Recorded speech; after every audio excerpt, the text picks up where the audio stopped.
Hello everyone, myself Praveen और आप देख रहे हैं तरुण सैनी लेक्चर्स। तो स्वागत है आप सभी का आज एपिसोड नंबर 157 में। हम आज की क्लास को वापस से कंटिन्यू करना चाह रहे हैं।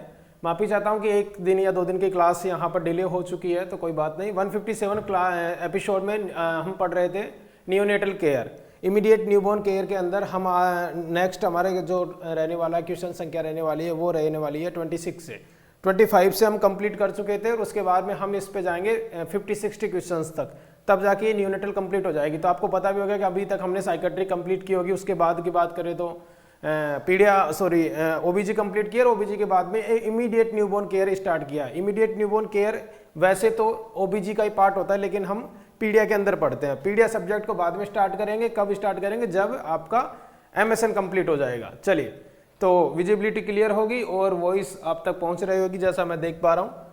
यहाँ पे हम नेक्स्ट कंटिन्यू क्लास को करने की कोशिश करेंगे और ये प्रीमायर क्लास है, तो आप कमेंट बॉक्स में अपना कमेंट छोड़ सकते हैं, मैं उसको कंटिन्यूली रीड करता रहूँगा। चलिए, क्वेश्चन नंबर नेक्स्ट से स्टार्ट करते हैं 26 से। क्वेश्चन नंबर 26 से स्टार्ट करते हैं, जो ये रहा आपके सामने। देखिएगा क्या लिखा हुआ है। Okay, A nursery nurse wrap a neonate in a blanket and keeps the nursery temperature warm. Which type of heat loss is she trying to prevent in the neonate? इसमें ऐसा लिखा हुआ है कि एक नर्स है, वो बच्चे को ब्लैंकेट से रैप कर रही है। तो कौन से टाइप के मेथड से हीट लॉस को बचाता है? हीट लॉस के इतने सारे मेथड होते हैं, पहले तो आपको बता देता हूँ कौन कौन से मेथड होते हैं और इसमें से 4-5 सवाल आते हैं। वैसे ये फंडामेंटल पढ़ने वाली चीजें होती हैं।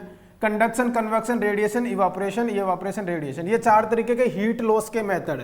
ये क्या है?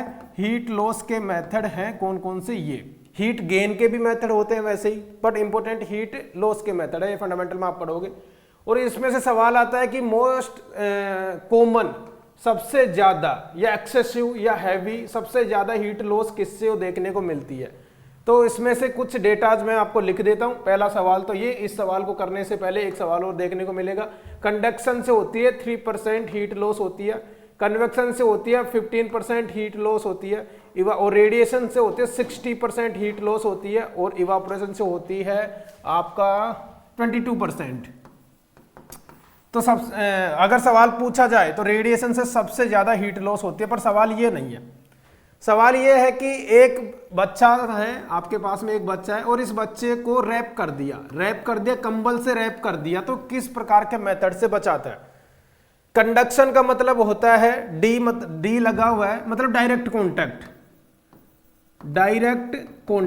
किससे कॉन्टैक्ट? कूल ऑब्जेक्ट से डायरेक्ट क्या हो जाए? बच्चा कॉन्टैक्ट में आ जाए। जैसे कोई चीज ठंडी पड़ी हुई है, जैसे मोबाइल फोन है, ये ठंडा है, बच्चे के पास में रख दिया और बच्चा इससे डायरेक्ट कांटेक्ट में आ रहा है। वार्मर के अंदर आपने वार्मर को ऑन ही नहीं किया, बच्चे को उस पर लिटा दिया, वार्मर पहले से ठंडा था, तो ये जो हीट लॉस होगा बच्चे की, किस में जाएगी? कंडक्शन में जाएगी। इसने ऐसा कुछ भी नहीं बोला।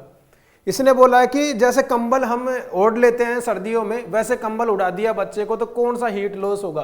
कंडक्शन मतलब डायरेक्ट टच, और कन्वेक्शन का मतलब होता है वेलोसिटी ऑफ एयर। क्या? वेलोसिटी ऑफ एयर, मतलब एयर का हलचल की वजह से अगर हीट लॉस होती है तो उसको बोलेंगे हम किसके अंदर? कन्वेक्शन। V से याद रखेंगे वेलोसिटी ऑफ एयर, D से याद रखेंगे डायरेक्ट कांटेक्ट। तो अगर हम कंबल के अंदर बच्चे को लपेटते हैं तो वो जो हवा चल रही है ठंडी ठंडी, अगर आईसीयू के अंदर तो नहीं चलती है, बाहर चल रही होगी, बच्चे को एक वार्ड से दूसरे वार्ड में शिफ्ट कर रहे हैं या कहीं और लेके जा रहे हैं, तो हम एक कंबल के अंदर लपेट के लेके जाते हैं। क्यों? क्योंकि कन्वेक्शन से बचाता है, हीट लॉस से बचाता है, ठंडी हवाओं से बचाता है। तो ये वाला मेथड इसमें यूज कर सकते हैं। इवापोरेशन का मतलब होता है बच्चे का बॉडी यहाँ पे ठंडी है, उस पे क्या लगा हुआ है? कोई पानी लगा हुआ है, मिकोनियम लगा हुआ है, या फिर बच्चे ने यहाँ पर यूरिनेशन कर दिया, बच्चा गीला है, और गीला होने की वजह से यहाँ पर क्या होगा? लिक्विड किसके अंदर चेंज होगा? Liquid change in vapour. अगर भाप बन के पानी उड़ रहा है तो वहां से भी हीट लॉस करता है। मतलब बच्चा ना गीला हुआ है, बच्चे को सुखाया नहीं है अपन ने, और बच्चे ने मतलब यूरिनेशन कर रखा है, ऐसी कंडीशंस में हीट लॉस होती है, तो इवापोरेशन में आती है। रेडिएशन का मतलब पूरी आईसीयू ठंडी है, बच्चे को अकेला बैठा रखा है और उससे जो ठंड लग रही है बच्चे को, वो रेडिएशन इलेक्ट्रोमैग्नेटिक वेव की वजह से होता है। जैसे ये रूम पूरा, अगर मान लो ये रूम पूरा का पूरा ठंडा है, मैं इसमें जाके बैठ जाता हूँ, ना तो एयर है ना मैं इसमें कोई ठंडी ऑब्जेक्ट के पास में कांटेक्ट कर रहा हूं, ठीक है, तो एयर नहीं है तो वेलोसिटी नहीं होगी, कांटेक्ट में नहीं हूं ठंडे ऑब्जेक्ट के तो यहां पर क्या होगा, कंडक्शन भी नहीं होगा, तो कन्वेक्शन नहीं होगा, कंडक्शन नहीं होगा। दूसरा मैं गीला भी नहीं हूं, मैंने कपड़े पहन रखे हैं तो इवापोरेशन भी नहीं होगा, फिर भी मुझे ठंड लग रही है। जैसे अभी अगर मैं इस टाइम पे इस रूम में हूं तो मुझे ठंड लग रही है मान लो, तो कैसे लग रही होगी, वो रेडिएशन की वजह से लग रही होगी। तो बच्चे को ब्लैंकेट उड़ाना कौन से हीट लॉस को बचाएगा, कौन से को बचाएगा, इसके अंदर कन्वेक्शन को बचाएगा। Is that clear? तो राइट आंसर क्या होने वाला है इसका, राइट आंसर आपके सामने जो होगा वो होगा इसका, ओके, कन्वेक्शन राइट आंसर होने वाला है। ये मैंने पहले वाले क्वेश्चंस में भी इसको बता रखा है, पहले भी क्वेश्चन सवाल आ चुका है, ठीक है। एक सवाल इससे और आया था कि सीलिंग फैन से जो हीट लॉस होता है, सीलिंग फैन से, सीलिंग फैन कौन सा होता है, छत का पंखा जो होता है, उससे कौन सा हीट लॉस होगा, कन्वेक्शन ही होगा, है ना, क्योंकि वो भी हवा से होता है। तो V मतलब वेलोसिटी, D मतलब डायरेक्ट कॉन्टैक्ट। जैसे मान लो ये रिमोट ठंडा है, मैं इसको डायरेक्ट कांटेक्ट कर दिया तो मेरी जो हीट लॉस हो रही है ये इससे हो रही है। तो याद करने की बात, डायरेक्ट है, डी से डायरेक्ट कांटेक्ट, वी से वेलोसिटी, रेडिएशन, जैसे रेडिएशन फैलता है एक जगह से दूसरी जगह और हमें दिखता नहीं है वैसे, ठीक है। तो ये समझ में आ गया होगा। नेक्स्ट देखते हैं सवाल नंबर, ये रहा आपके सामने question number 27, okay.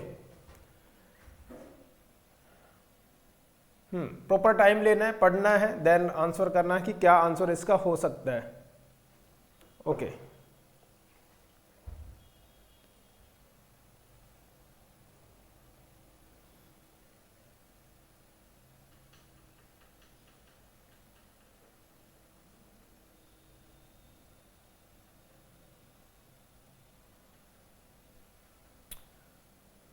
Nurse is explaining physiological hyperbilirubinaemia. Physiological मतलब कोई बीमारी नहीं हुई है, नॉर्मल हुआ है उसको, बच्चों के अंदर नॉर्मल फिजियोलॉजिकल बिलिरुबिनिया जॉइंटिस होता है, नॉर्मल आम बात है, ठीक है, okay. To the parents of a neonate, okay, which statement made by one of the parents would demonstrate a correct understanding of the concept. Physiological jaundice के बारे में कौन सी बातें यहां पर सही लिखी गई है, ये यहां पे पूछा गया है। तो कौन सी बातें सही है? The neonate usually also has a medical problem. क्या बच्चे के अंदर कोई मेडिकल प्रॉब्लम है? पहली बात तो फिजियोलॉजिकल पैथोलॉजिकल जॉन्डिस नहीं है तो मेडिकल प्रॉब्लम नहीं है।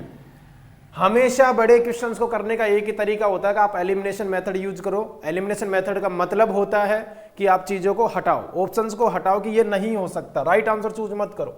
इन term neonate it usually appear after 24 hours, okay. Pathological jaundice होता है बिफोर 24 हार्स और फिजियोलॉजिकल होता है आफ्टर 24 हार्स, ठीक है, ओके। तो ये अभी तक बात सही है, लेकिन हम ऑप्शन सारे पढ़ेंगे। It's caused by elevated conjugated bilirubin, नहीं। कौन सा बढ़ता है? अनकॉन्जुगेटेड बिलिरुबिन बढ़ता है। कौन सा? अनकॉन्जुगेटेड बिलिरुबिन बढ़ता है। कॉन्जुगेटेड बिलिरुबिन तो पानी के साथ बाहर आ जाता है, यूरिन और क्या बोलता है डेफिकेशन के साथ में बाहर आ जाता है, अनकॉन्जुगेटेड नहीं आ पाता है, ठीक है। It's usually progressive from neonates feet to head. ये बोल रहा है कि ये भैया ये फीट्स रहे, ठीक है, फीट्स का मतलब पैर से लेके और हाथ की ओर ऊपर बढ़ता है, नहीं। फिजियोलॉजिकल जॉइंटिस जो होता है वो सिफेलोकैजुअल होता है, मतलब हेड से स्टार्ट होगा और डाउनवर्ड जाएगा, ये इसकी प्रॉपर्टी होती है। तो ये भी गलत बात लिखी हुई है, ठीक है। तो सारी बातें गलत है, तो राइट आंसर क्या है?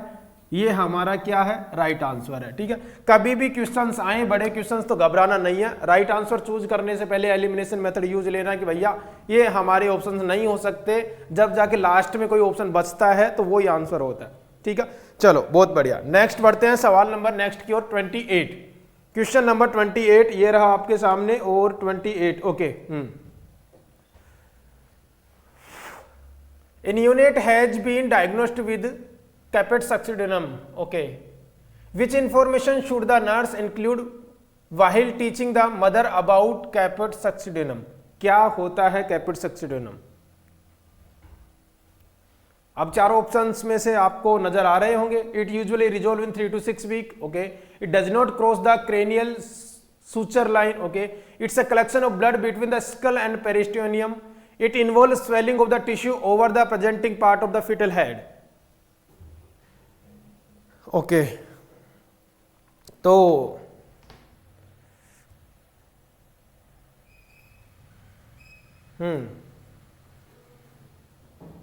चलो आप लोगों ने सोच लिया होगा इसका आंसर, ठीक है।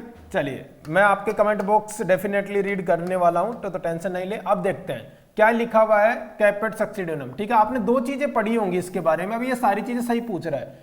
दो चीजें पढ़ी होगी, एक तो कैपेट सक्सीडेनम पढ़ा होगा और एक पढ़ा होगा आपने सिफेल हेमाटोमा। ये क्या होते हैं? ये बर्थ मार्क्स होते हैं। जब बच्चा जन्मता है तो बेबी के हेड पे दो तरीके की स्वेलिंग देखने को मिलती है, ठीक है। तो ये एक स्वेलिंग होती है जिसमें तो ब्लड कलेक्शन हो जाता है, और एक स्वेलिंग होती है जिसमें ब्लड कलेक्शन नहीं होता, ओनली फ्लूइड कलेक्शन होता है। तो ये ब्लड वाला तो नहीं है, ठीक है, ब्लड वाला नहीं है। पहली चीज देखते हैं क्या लिखा हुआ है, it resolve in 3 to 6 week. ये क्यों होता है? देखो ये बच्चा रहा, ठीक है। अब ये बच्चा जब डिलीवरी इसकी होती है, और ये होती है नॉर्मल डिलीवरी के अंदर। क्या होता है नॉर्मल डिलीवरी के अंदर? नॉर्मल डिलीवरी के अंदर जब बच्चे की डिलीवरी हो रही होती है तो एक कप लगाया जाता है जिससे क्या प्रेशर लगा के बच्चे को खींचा जाता है, ठीक है। अब ये कितना प्रेशर होता है, कप कहां पे लगाया जाता है, बहुत सारी चीजें हैं, ये तो आप पीडीएफ में पढ़ो, जब हम पीडीएफ पढ़ाएंगे तब आराम से बताएंगे आपको। लेकिन ये कप मेनली ऑक्सीपिटल एरिया पे लगाया जाता है, ऑक्सीपिटल एरिया पे लगाया जाता है, और वहीं पे ये देखने को मिलता है। चलो ये भी बात सही है, ठीक है। और ये नॉर्मल बात है, ये हर बच्चे पे ज्यादातर जो प्रीमिग्रेविडा होती है उनमें ज्यादातर देखने को ही मिलता है, ठीक है। चलो ये भी बात सही है। अब ये नॉर्मल बात है, लेकिन ठीक है, क्यों नॉर्मल बात है अब देखते हैं। It resolve 3 to 6 week. क्या 3 से 6 वीक का टाइम लेगा? ये नहीं। सिफेल हेमाटोमा को रिजोल्व होने में, यानी कि जैसे अपने सर पे कोई चोट लग जाती है और एक छोटा सा वो बन जाता है ना, वो 3-4 दिन में ठीक हो जाता है, ठीक है। तो कितना टाइम लेगा? 3 to 4 डेज के अंदर ये रिजोल्व हो जाएगा, क्योंकि ये नॉर्मल बात है, एक सक्शन प्रेशर की वजह से क्रिएट हुआ है, ठीक है। चलो बहुत बढ़िया। दूसरी चीज, it does not cross the suture line. इसने ये लिख रखा है कि it does not cross the suture line, ठीक है। सूचर लाइन को क्रॉस नहीं करता, जबकि ये सूचर लाइन को क्रॉस करता है। क्रॉस सूचर लाइन क्या होती है? क्रॉस सूचर लाइन का मतलब ये तो पढ़ा होगा, सूचर लाइन, है ना। चलो मैं ट्रिक बताऊंगा ये कैसे याद रखना है, ठीक है। Okay, it's a collection of blood between the skull. देखो पहली बात तो ब्लड और स्कल एंड पेरियोस्टोनियम, ठीक है। तो ये है किसकी डेफिनेशन? सिफेल हीमेटोमा, ठीक है। हीमेटोमा का वर्ड का मतलब, हीमा का मतलब होता है ब्लड, ठीक है। चलो, और ये लाइन भी सिफेल हीमेटोमा के लिए लिखी गई है, और ये लाइन भी सिफेल हीमेटोमा के लिए लिखी गई है, ठीक है। सिफेल हेमाटोमा को टाइम लगता है 3 से 6 वीक का समय सही होने में, क्योंकि ब्लड कलेक्ट हो चुका है, माइनर कैपिलरीज ब्रेक हुई है। दूसरी चीज, क्रेनियल सूचर को उसके क्या बोलते हैं, सूचर लाइन को क्रॉस करता है। कौन सा सूचर लाइन को क्रॉस करता है? ये करता है। कौन सा करता है? ये लिख रखा है, it does not cross the suture line. मतलब ये किसके बारे में लिखी गई है? सिफेल हेमाटोमा के बारे में लिखी है। लेकिन पूछ किसके बारे में रहा है? कैपेट सक्सीडेनम के बारे में। तो it involve the swelling of the tissue. Only swelling ही है, या फिर कोई लिम्फ का फ्लूइड हो सकता है, लेकिन ब्लड नहीं होगा, ठीक है। तो हमारा राइट आंसर क्या होगा? हमारा राइट आंसर ये होगा, ठीक है। चलो इतना तो सही है, लेकिन अब इसके बारे में और भी नॉलेज आप लिख सकते हैं कि ये रिजोल्व कितने दिन में होगा? ये रिजोल्व कितने होगा? रिजोल्व होगा 3 to 4 डेज के अंदर। सिफेल हेमाटोमा मेनली देखने को मिलता है आपका ऑक्सीपिटल एरिया के अंदर, क्योंकि कप प्रेशर वहीं पे लगाया जाता है, ठीक है। ओके, दूसरी चीज यहीं पे लिख लेंगे हम, क्या? क्रॉस सूचर लाइन, ठीक है। चलो देखो, ओके, कैपेट सक्सीडेनम के अंदर क्या लगाया हुआ है? कैप है, कैप है। और क्रॉस सूचर लाइन के अंदर भी क्या आया? मतलब सूचर लाइन। देखो ये इस बच्चे को अगर मैं कैप पहनाऊं तो कुछ कैप ऐसे आएगी, हाँ या ना भाई? इस बच्चे को अगर मैं कैप पहनाऊं तो कैप ऐसे ही आएगी ना। तो ये कैप देखो, सूचर लाइन यहां पे होंगी, ठीक है, अलग अलग बोन की सूचर लाइन होगी। तो ये जैसे कैप भी तो सूचर लाइन को क्या कर रहा है? क्रॉस कर रहा है, वैसे ये भी क्रॉस करता है। तो कैपेट सक्सीडेनम में हम ट्रिक बना सकते हैं कि कैपेट सक्सीडेनम के अंदर क्या आता है?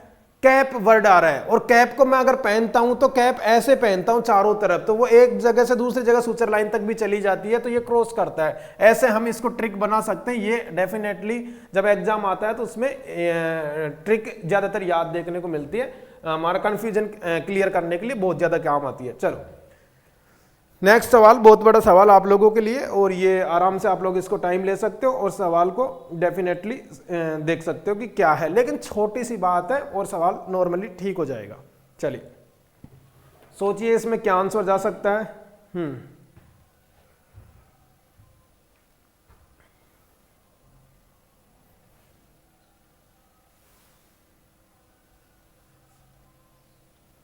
बहुत बढ़िया, 29। बहुत अच्छा सवाल आप लोगों के पास में, और सोच सकते हैं इसका आंसर क्या जाएगा।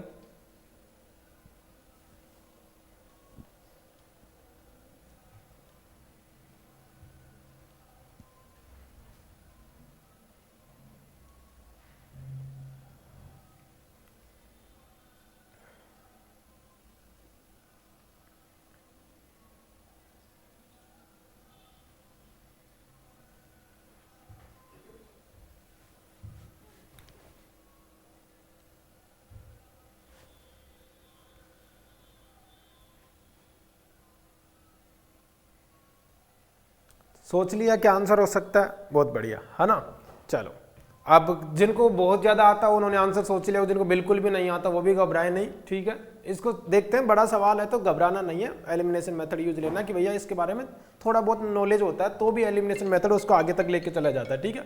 चलो देखना, a postmortem client express concern about postmortem. यहाँ जो पहली इंफॉर्मेशन होती है ना किसकी, क्वेश्चन की जो पहली इंफॉर्मेशन होती है वो बहुत ज्यादा इंपॉर्टेंट होती है। पहली बात तो ये पोस्टमार्टम क्लाइंट है, ठीक है। Express concern about look of her baby is first stool. First stool के बारे में पूछा गया, उसने देखा which has describe as dark and slimy. उसको ऐसा लगा blackish blackish dark and slimy colour का स्टूल है, और फर्स्ट स्टूल है तो उसको क्या बोलते हैं, मीकोनियम बोलते हैं। चलो इतना भी समझ में आ गया। Which is the best statement for the nurse to make for client education. कौन सा इनमें से बेस्ट स्टेटमेंट दूं कि उसकी एजुकेशन एक इफेक्टिव हो जाए, मतलब कौन सा इसमें से राइट मैं कंसेप्ट निकाल के दूं, किसके बारे में, मीकोनियम के बारे में। अब आपको मीकोनियम के बारे में जितना आपने पढ़ रखा वो होगा वो 10 सेकंड के अंदर रिकॉल कर लेना कि अच्छा मुझे जो भी याद है, ठीक है। कभी भी गलती से भी राइट आंसर को चूज नहीं करे। एक बार आपने सोच लिया कि आंसर फर्स्ट सही है तो उसके लिए फिर हमारा दिमाग सही वाले तरीके ढूंढना लग जाएगा और इसी को हम सही कर बैठेंगे। तो हमेशा गलत चीजें ढूंढो कि ये तो नहीं हो सकता, वो ढूंढते हैं। चलो, these type of stool occur when the baby is dehydrated in utero, कि यूट्रस के अंदर बेबी डिहाइड्रेटेड हो गया तब जाके ऐसा स्टूल बनता है। नहीं, यूट्रस के बाहर बेबी डिहाइड्रेटेड हो सकता है, अंदर नहीं होता है जब तक कंडीशन नहीं दी जाती। कोई कंडीशन हमारे पास में मदर की नहीं है कि मदर इससे सफर कर रही थी, मदर उससे सफर कर रही थी, ओलिगोहाइड्रोमनियोस था, कुछ नहीं है, नॉर्मल मदर है, नॉर्मल लिख रखा है। The physician will be notified about the abnormal occurrence when the examine in the infant. Physician ने बताया कि भैया ये तो एबनॉर्मल कंडीशन है। नहीं, मीकोनियम के बारे में मुझे जैसे मीकोनियम के बारे में पता चला, मुझे पता चला कि भैया ये तो होता ही डार्क कलर का है और ये नॉर्मल कंडीशन होती है। और मुझे तो और भी बहुत सारी बातें याद आ रही है कि ये कब पास आउट हो जाना चाहिए वगैरह वगैरह, लेकिन देखते हैं क्या क्या पूछता है, ठीक है। तो ये एबनॉर्मल नहीं है, क्या नहीं है, एबनॉर्मल नहीं है। चलो next, this bowel movement is called meconium. देखो जैसे हमने दिमाग लगाया कि फर्स्ट स्टूल को मीकोनियम बोलते हैं, इसने भी बोल दिया क्या कि इसको क्या बोलते हैं, मीकोनियम, एंड इज कंसिडर्ड नॉर्मल, और इसको हम नॉर्मल मानेंगे। अभी तक तो ये बात हमें सही लग रही है, क्या पता चौथा ऑप्शन और भी ज्यादा बोल दे। This type the type of first stool for your baby is determined by your diet during the pregnancy, कि प्रेगनेंसी में जो डाइट है ना वो डिपेंड करती है कि आपका फर्स्ट बेबी का स्टूल कैसा होगा। ये बिल्कुल भी नहीं है, बिल्कुल भी नहीं है, ठीक है। डाइट बिल्कुल भी नहीं है, आप कोई सी भी डाइट दे दो, पहला स्टूल जो होगा वो वैसा ही होगा जो डार्क एंड स्लिमी कलर का होगा, हर बेबी का ऐसा ही होगा, ठीक है। चलो, और हमें इसके बारे में इंफॉर्मेशन है, अब हम पढ़ा रहे हैं तो आपको तो बिल्कुल ध्यान रखना चाहिए। यस, मीकोनियम फर्स्ट पास कब हो जाता है, फर्स्ट स्टूल पास कब हो जाता है, विद इन 24 आवर्स, ठीक है, ओके। लेकिन अगर डिले माने तो कब से मानेंगे, डिलेड मांगेंगे तो कब से मानेंगे, यस, आफ्टर 48 आवर्स, मतलब हम वेट करेंगे 48 आवर्स तक। वैसे नॉर्मली पहला स्टूल 24 घंटे के अंदर आ जाना चाहिए, नहीं आता है तो हम वेट करेंगे 48 आवर्स। चलो इतना तो सब पढ़ गए, लेकिन एक चीज और मैं आपको नेक्स्ट बता देता हूं। जो मीकोनियम होता है, जो मीकोनियम होता है, ये फर्स्ट मीकोनियम क्या होता है, फर्स्ट स्टूल होता है, ये स्टेराइल होता है। क्या होता है, स्टेराइल होता है, ठीक है, तो ये भी याद रखना है, ये क्या होता है, स्टेराइल होता है। चलो बहुत बढ़िया, ओके, हाँ डन। तो इसमें से राइट आंसर हमारा क्या होने वाला है, हमारा जो राइट आंसर है वो क्या है, third.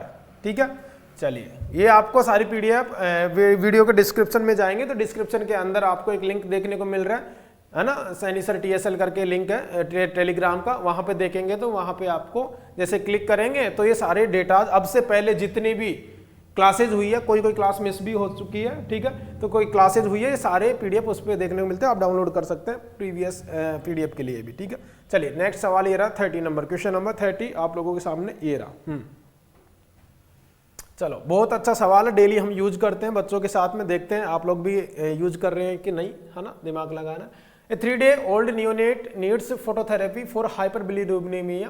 What is the priority of care for a neonate receiving phototherapy? Phototherapy कोई बच्चा अगर ले रहा है तो पहली प्रायोरिटी क्या है? देखो सारी चीजें सही हो सकती है, इसमें सारी चीजें सही हो सकती है, लेकिन इसने प्रायोरिटी पूछी है, सारे ऑप्शन में से एक ऑप्शन आपको चूज करना है ना, सवाल कई बार बदल जाते हैं। ट्यूब फीडिंग बिल्कुल कराते हैं, feeding the neonate under phototherapy lights नहीं, mask over the eye to prevent retinal damage okay, temperature monitor every 6 to during phototherapy. चलो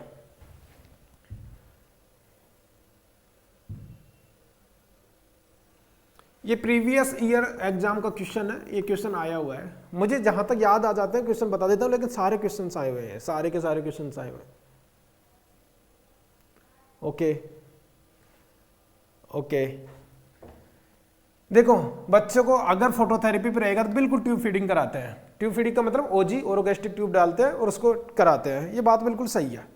ठीक है, लेकिन इसने क्या बोला, प्रायोरिटी क्या, क्या ट्यूब फीडिंग प्रायोरिटी है फोटोथेरेपी पे कि जिसको भी फोटोथेरेपी लगा दो उसको ओजी डाल दो, और ओजी डालने के, ओजी से भी सवाल आया हुआ नोट सेट में, है ना, ओजी डाल दो, और ओजी से भी सवाल आया हुआ कि भैया क्या करना चाहिए, मैं बताऊंगा बाद में। दूसरी चीज, feeding the neonate under phototherapy, जब भी आप बच्चे पे कोई सा भी एक्सपेरिमेंट कर रहे हो तो सबसे पहले लाइट को ऑफ करो, सबसे पहले लाइट को ऑफ करो, वरना उस लाइट का इफेक्ट अपने अंदर भी देखने को मिलता है और अपने भी ज्यादा क्लियर नहीं देख पाते हैं। ठीक है, तो ये तो गलत बात है, आप फीडिंग करा रहे हो, पहली बात फोटोथेरेपी की लाइट को ऑफ करो। दूसरी चीज, फोटोथेरेपी की लाइट का डिस्टेंस कितना होना चाहिए, कितना होना चाहिए, हाँ 18 इंच का मतलब कितना होगा, 45 सेंटीमीटर। ठीक है, ओके पहला सवाल तो ये पहले आता था, आजकल नहीं आता। दूसरी चीज, अब कौन सी लाइट लगाते हैं, वो पहली बात चली गई कि व्हाइट लाइट और हम ये लाइट ब्लू लाइट यूज करते हैं, आजकल तो स्मार्ट LED आती है, ठीक है, उसमें सब कुछ पहले से मर्ज होता है, तो वो सवाल मेरे हिसाब से हम नहीं पूछेंगे।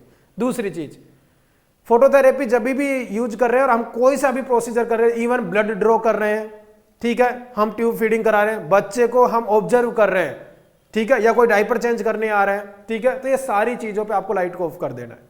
ठीक है, क्यों कर देना, देखो ब्लड ड्रॉ करवा रहे हो, ये क्या करवाएगा, बिलीरुबिन को कम करवाएगा। ब्लड ड्रॉ क्यों करवा रहे हैं, हम बिलीरुबिन को चेक करने के, सीरम बिल का जब वो जाता है क्या ले हम सैंपल भेजते हैं तो आपने डायरेक्ट एक्सपोज किया उसको ब्लू लाइट पे, तो वो तो बिलीरुबिन को वैसे ही कम कर देगा, समझ पा रहे हो ना, तो एक एरर आ सकता है उसमें।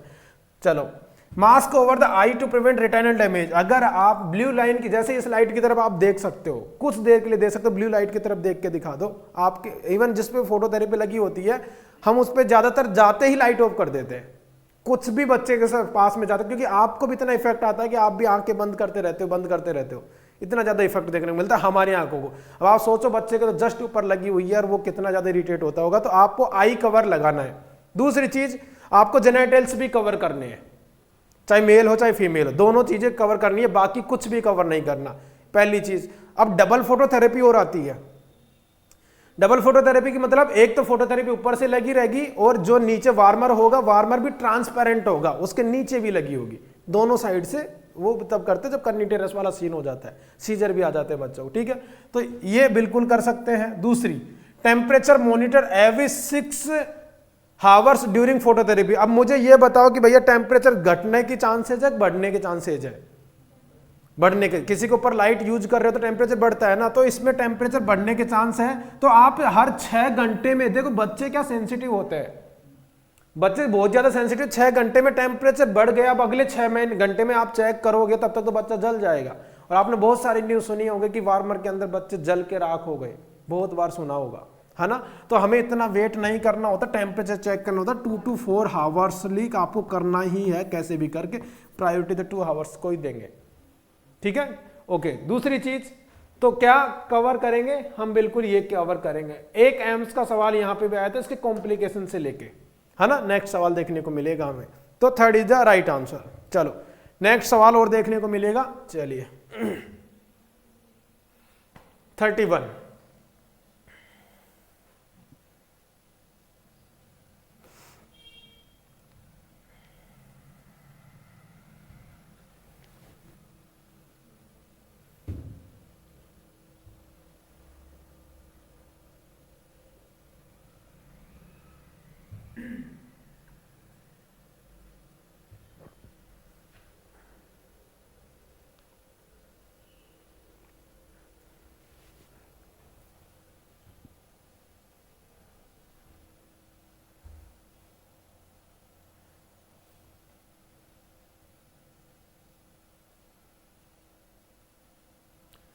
चूज कर लिया क्या आंसर हो सकता है इसका, है ना।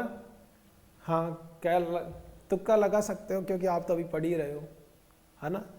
ओके, अब इसकी कहानी है, मैं बहुत सारी बार शायद बता भी चुका हूँ ना, एबीओ इनकम्पेबिलिटी में बार बार इसलिए बताता हूँ कि इससे एक सवाल आता है, ये टॉपिक ही ऐसा है। और मैं एक टॉपिक एक क्वेश्चन और हाई लेवल पे करवा चुका हूँ, सेंसिटाइज मदर क्या होती है ना, उससे सवाल आएगा। और जो मैंने लिखा है वो ही सवाल आएगा, जिस दिन सवाल आएगा वो ही आएगा, आप देख लेना, है ना। मैं भी यही हूँ और वो सवाल भी यही है। चलो वो सवाल आएगा, मुझे क्यों लगता है पर वो सवाल आएगा, चलो देखते हैं।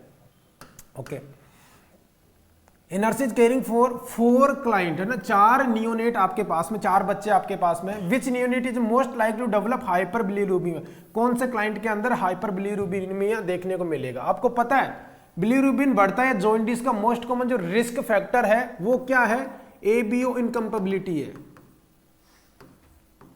किसकी है, पैथोलॉजिकल जॉइंडिस की। पैथोलॉजिकल जॉइंडिस इसलिए होता है कि मदर और बच्चे का ब्लड ग्रुप अलग अलग है और वो दोनों मिक्स हो जाते हैं, इसलिए बिलीरुबिन का लेवल बढ़ जाता है, ठीक है। चलो दूसरी चीज, क्या ऑप्शन है, मोस्ट आपको एक बच्चा चूज करना है।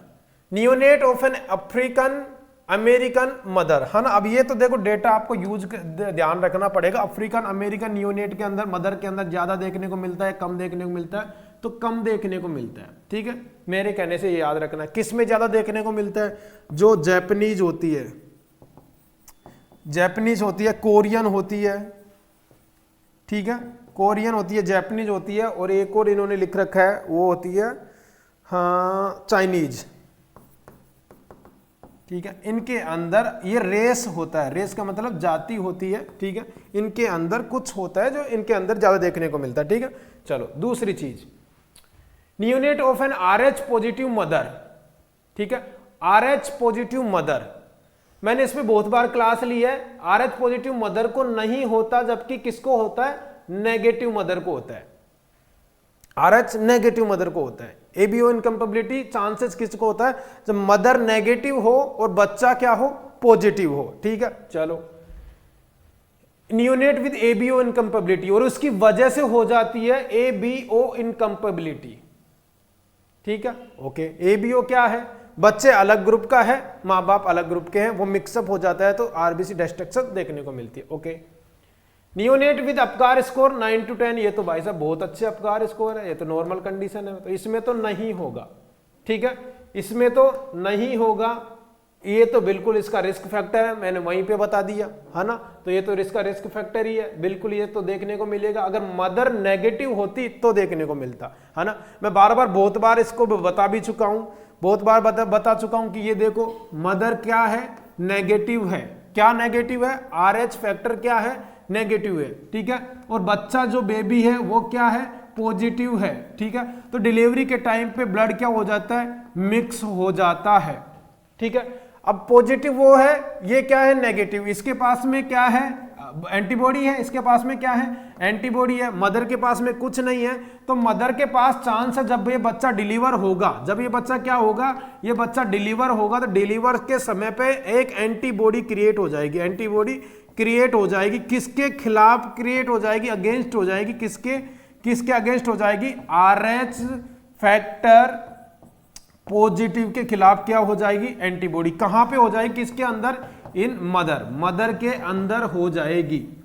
डन, क्योंकि ये नेगेटिव ब्लड और ये पॉजिटिव ब्लड जब एक साथ मिलेंगे तो पॉजिटिव ब्लड वाला क्या करेगा, इसके खिलाफ एक एंटीबॉडी बना देगा। ठीक है, तो अगली बार कोई बच्चा इस मदर के पास, ये तो नेगेटिव रही मदर तो चेंज होगा नहीं, अगली बार बच्चा पॉजिटिव का आया तो इसके पास में एक एक्स्ट्रा फैक्टर और है, एंटीबॉडी और है, ये एंटीबॉडी डायरेक्ट इसको किल कर देगी, बच्चा जन्मेगा ही नहीं। ठीक है, तो ये सारी चीज को हम क्या बोलते हैं, ये सारी चीज को हम क्या बोलते हैं। और ये एंटीबॉडी बने नहीं, किसके अंदर, मदर के अंदर एंटीबॉडी नहीं बने तो हम यहां पे क्या देते थे, एंटी डी या रोगाम दे देते हैं यहां पे मदर के अंदर। तो आपने पढ़ा भी होगा with in 72 hours of after delivery आपको एंटी डी देना होगा। क्यों देना होगा, ये इसलिए। और अगर ये बन गई, अगर ये मदर के अंदर डेवलप हो गई, मतलब मैं लिख दूं डेवलप्ड हो गई, तो उसको क्या बोलते हैं, सेंसिटाइज्ड मदर। तो आपको याद रखना है सेंसिटाइज का मदर का मतलब क्या हुआ, एंटीबॉडी ऑलरेडी बन चुकी है, अब इसमें रोगाम देने से कुछ नहीं होगा। ठीक है, तो एक सवाल अभी आया था, क्या हम रोगाम किसके अंदर दे सकते हैं, तो उसमें एक लिखा हुआ था कि जिसके अंदर, सेंसिटाइज मदर के अंदर नहीं दे सकते, वो राइट आंसर है उसका, है ना। तो ये थोड़ी आगे की बात है, जब आप पढ़ोगे तो धीरे धीरे समझ में आ जाएंगी। ठीक है, चलो, जिन बच्चों ने पढ़ लिया होगा उनको समझ में आ रहा होगा कि इसका मतलब क्या है। चलो, बहुत बढ़िया। ठीक है, चलिए नेक्स्ट सवाल ये रहा आपके सामने, क्वेश्चन नंबर 32। अब ये कुछ डेटाज होते हैं जो आपको ध्यान रखना है। Okay, An unit has developed a major infection, which gram positive vector most likely contribute to this problem? बताओ, दो तरीके से आप इसको यूज कर सकते हैं, तो ग्राम पॉजिटिव ढूंढ लो, ठीक है, या फिर आपको याद होना चाहिए कि कौन सा यहां पर बच्चों के अंदर ज्यादा, E coli, group beta streptococci, Klebsiella या स्यूडोमोनास आर्गुनेसा, कौन सा इसमें से हो सकता है। तो इसमें से मैं आपको बता देता हूं, option number 1, option number 3, option number 4, ये क्या है, ग्राम नेगेटिव है। तो बचा आपके पास में क्या, ये, ठीक है, ये क्या है, ग्राम पॉजिटिव है, ये क्या है, ग्राम पॉजिटिव है। तो वैसे भी आंसर दे सकते हो आप। ठीक है, ऐसे भी हम आंसर्स की ओर बढ़ सकते हैं। चलो, नेक्स्ट सवाल ये रहा आपके सामने।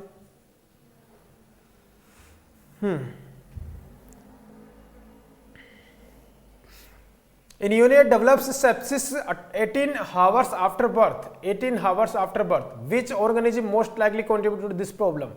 Candida, Chlamydia, E. coli, group beta streptococci, hemolytic streptococci. बताओ।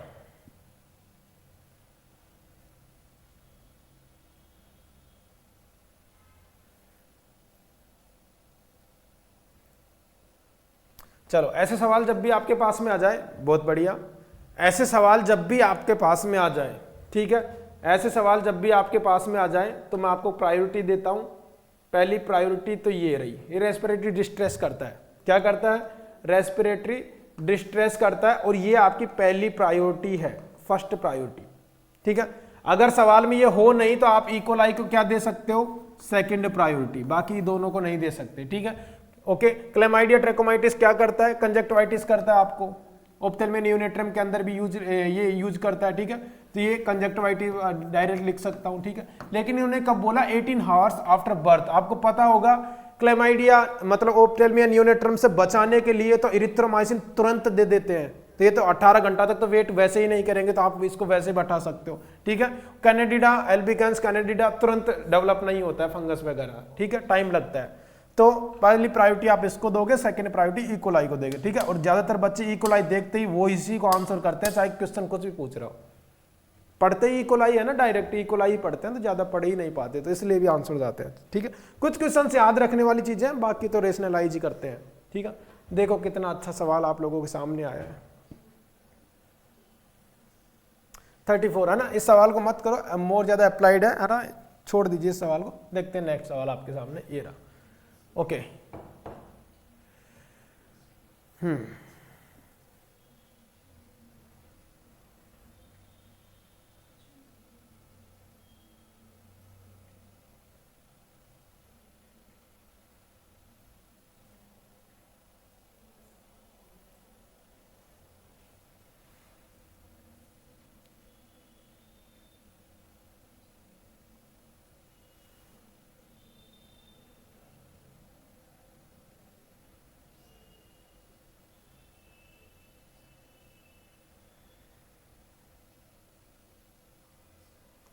चलो, ड्रग विड्रॉल के बहुत सारे सवाल ऐसे देखने को मिलेंगे, है ना। आप वैसे आंसर चूज कर सकते हो, इसमें से क्या आंसर लग रहा है आपको।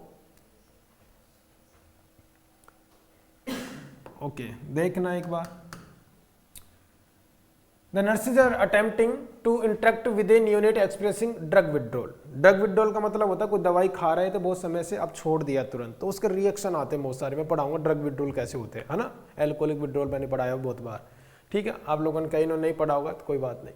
विच behaviour indicate to the nurse, देखो पूछा क्या है पहले ये देखना है, कौन सा बिहेवियर बच्चे का नर्स को ये बताएगा कि नियोनेट इज विलिंग, चाहता है टू इंटरेक्ट होना चाहता है, नहीं। गेज एवर्जन क्या होता है वैसे, गेज एवर्जन का मतलब, है ना। ओके, हिकपस, हाँ, क्वाइट अलर्ट स्टेट, योइंग, ये सारे के सारे, ये हुआ, ये हुआ और ये हुआ, ये ड्रग विड्रॉल के ही साइन है, ठीक है। बच्चा चुप है और अलर्ट स्टेट में है, आप सोच के देखो, आप इस टाइम पे चुप हो और अलर्ट स्टेज में हो, मतलब आप चाहते हो इंटरेक्ट होना क्लास के साथ, बात खत्म। समझ रहे हो ना। अगर आप क्लास में बैठे हो और आप एवर्जन यूज कर रहे हो, मतलब क्लास की एक्टिविटी को छोड़ के कोई और एक्टिविटी में जा रहे हो जहां पर भी इंटरेस्ट नहीं दिखा रहे हो। दूसरी चीज, आप क्लास में अल्टरनेटिव कुछ और ही काम कर रहे हो, आप क्लास में उबासियां ले रहे हो, तो आप क्या क्लास में इंटरेक्ट हो रहे हो, नहीं।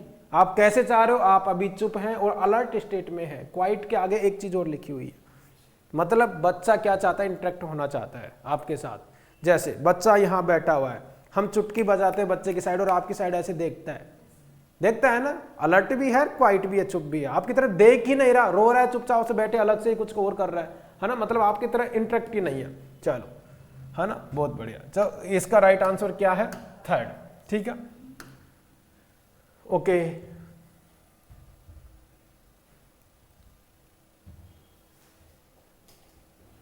बढ़ते हैं नेक्स्ट सवाल की ओर। Question number 36। बहुत सारी चीजें हैं 36 के बारे में, इस सवाल का आंसर दे सकते हो, प्रैक्टिकली भी आप लोग सोच सकते हो कि क्या लगाना चाहिए क्या नहीं, क्या हम लगाते हैं, है ना। ये इंपॉर्टेंट सवाल है, पहली बात तो इंपॉर्टेंट सवाल है, अच्छे से सोचना है, समझना है क्या आंसर हो सकता है।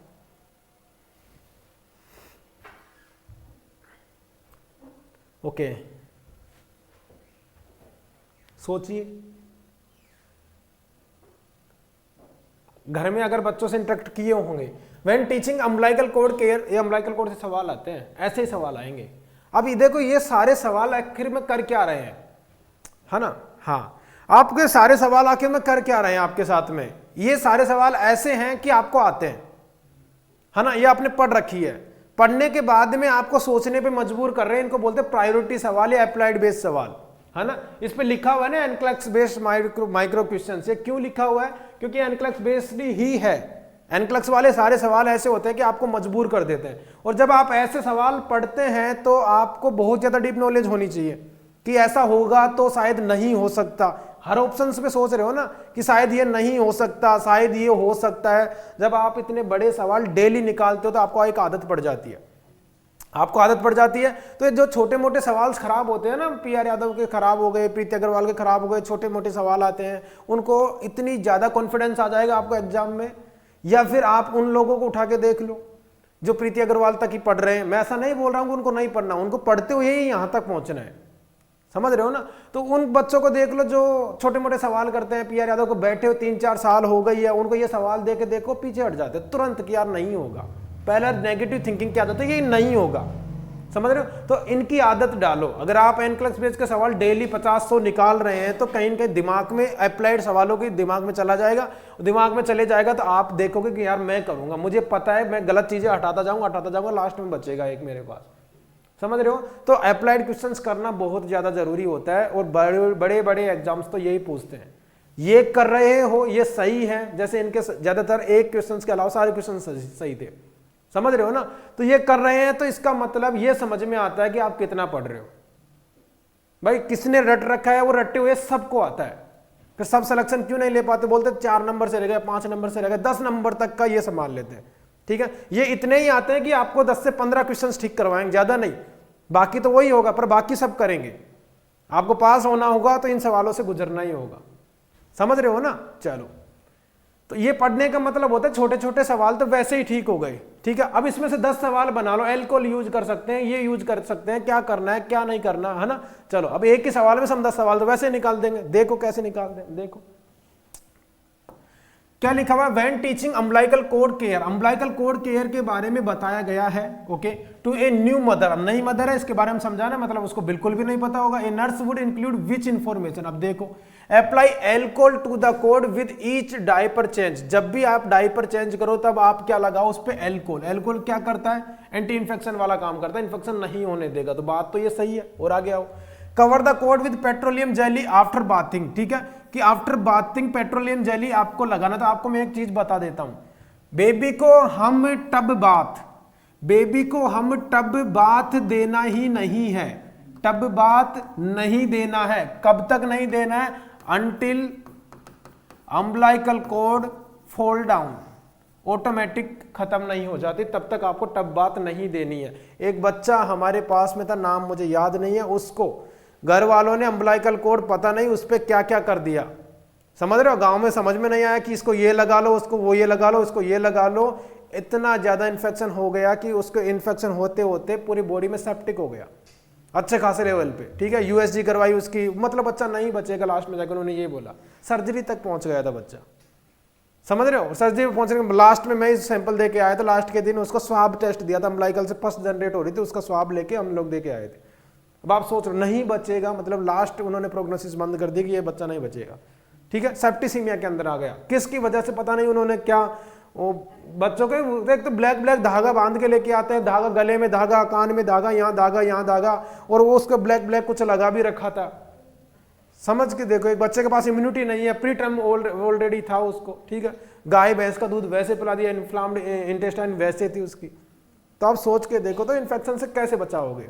दूसरी बात, सरकारी हॉस्पिटल में भी है, तो इन्फेक्शन तो थोड़ा सा हम भी नहीं बचा पाते, क्योंकि साइड में 2 बच्चे और सो रहे हैं उसके। चलो, तो do nothing but keep it dry and open to air, wash the cord with soap and water each day. तो देखो, soap and water each day during tub bath, तो ये तो बात तो देनी नहीं है, 2 तो वैसे ही चले गए, ठीक है। एल्कोहल यूज कर सकते हो लेकिन नहीं कर सकते। स्टडी इस पे क्या बोलती है, अब अम्बिलिकल कॉर्ड केयर क्या बोलती है यहाँ पे, कि आपको जब तक कुछ नहीं करना, जब तक अम्बिलिकल कॉर्ड को नॉर्मल छोड़ दो। अगर उसमें कोई इन्फेक्शन होता है तो जाके हमें एंटीसेप्टिक्स यूज लेना है, वरना नहीं लेना है, ठीक है। 6 से 7 दिन के बाद umbilical cord automatically fall down हो जाएगी, ठीक है। तो कुछ भी यूज आपको नहीं लेना, डायरेक्ट हवा में छोड़ दो, ऑटोमेटिकली चली जाएगी। डन, चलो, तो राइट आंसर क्या है इसका, ठीक है। अब जैसे आप अप्लाइड क्वेश्चन करते हैं तो उनको भूलते भी नहीं हम, है ना, ज्यादातर नहीं भूलते हैं। चलो, एक और सवाल इस पे से देख लेते हैं, ये रहा 37, ये बच्चा भी हमारे पास में है।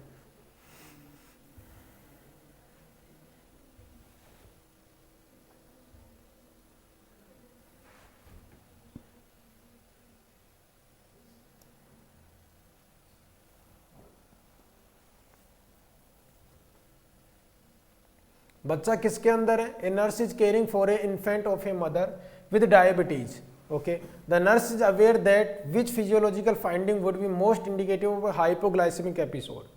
पहली बात तो डायबिटीज वाले मदर को 2 कॉम्प्लिकेशन देखने को मिलता है, कौन कौन सा, एक तो इसने ही लिख दिया, हाइपोग्लाइसेमिया के अंदर बच्चा जाता है, मैं बहुत बार प्रीवियस क्लासेज में बहुत बार बता चुका हूं, है ना, जो मेरी क्लासेज देख रहे होंगे तो। दूसरा, एक मैक्रोसोमिया भी इसके अंदर देखने को मिलता है, ठीक है, large growth of the baby, ठीक है, इंसुलिन की वजह से, और इंसुलिन की वजह से हाइपोग्लाइसीमिया के अंदर जाता है, ठीक है। इंसुलिन ज्यादा देखने को मिलता है बच्चे में, वो मैंने बहुत बार इसकी पीडीएफ में बहुत बार बताया गया है, ठीक है। चलो, अब ये पूछ रहा है कि हाइपोग्लाइसीमिया वाला बेबी आपने पता तो लगा लिया, लेकिन ये दिखेगा कैसा, इसने ये पूछा है। अभी आपको 2 दिन तक 3 दिन तक अगर आपको कुछ खाना नहीं दिया जाए तो आपकी क्या हालत होगी बच्चे में, हाइपर अलर्ट देखने को मिलेगा क्या।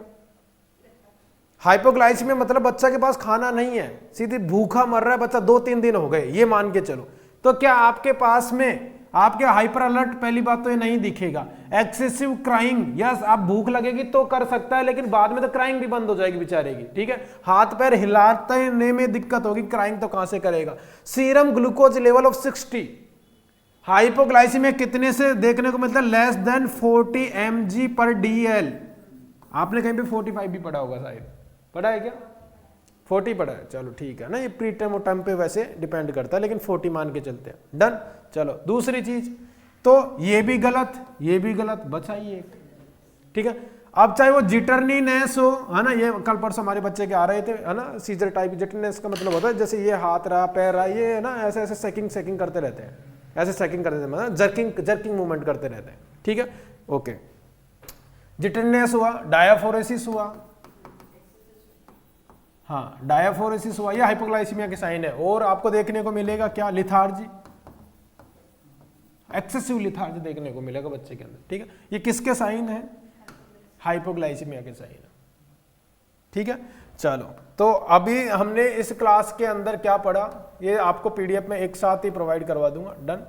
चलिए ठीक है, क्लास को यहीं पे हम स्टॉप करते हैं और देखते हैं नेक्स्ट क्लास भी आपको कल मिलेगी। तो आई होप कि क्वेश्चन समझ में आए होंगे। जो क्वेश्चंस में जो भी डाउट हो आप कमेंट बॉक्स में लिख सकते हैं, और उसके बाद में डेफिनेटली मैं उसका नेक्स्ट क्लास में आपको आंसर देने की पूरी कोशिश करूंगा। तो thank you so much, video देखने के लिए बहुत बहुत धन्यवाद। Thank you so much.